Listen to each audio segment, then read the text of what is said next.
Aí pessoal, essa é a segunda parte, o outro vídeo aqui mostrando aqui o problema que estava aqui nas pastilhas de freio do Ford Fiesta do meu cunhado que esteve aqui.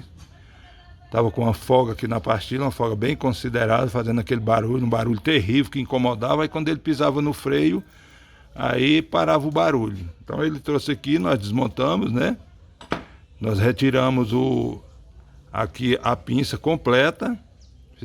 Sangramos aqui, ó, uma dica que eu dou para vocês: vai tirar a pinça para voltar o êmbolo, folga aqui o parafuso da sangria, bota uma vasilha aqui embaixo, ó. Aqui derramou um pouco no chão, nós botamos aqui essa pá aqui, ó, tem até um pouco de óleo nela aqui, ó, para não cair muito no chão, mas terminou derramando um pouco no chão, porque quando você folga aqui, aí o óleo está com pressão, ele esguicha um pouco longe. Então retiramos a pinça fora, demos uma olhada nela para ver o que podia ser feito. O problema não é na pinça.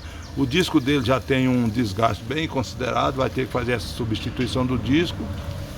Mas a pastilha dele ainda tem bastante material e o problema mais era aqui, ó, nessa trava, que ela segura não só a pinça para ela não ficar jogando, mas também ela prende um pouco aqui a pastilha de freio para ela não ficar batendo quando ela começa a se desgastar. Aí nós demos uma ajustada aqui nessa mola aqui, a gente chama de aranha.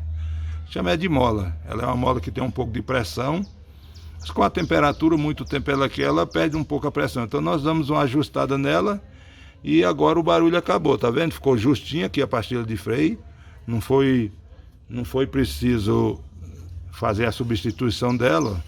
O disco aqui tá ali, mas ele tá um pouco desgastado. Logo em breve ele vai ter que fazer a substituição dos discos. Aí vamos aproveitar. Já que vai trocar os discos, a gente também vamos botar pastilha nova, que é disco novo, mais do que justo e prudente botar pastilha nova. Mas a princípio, para tirar do prego, está resolvido aqui o problema.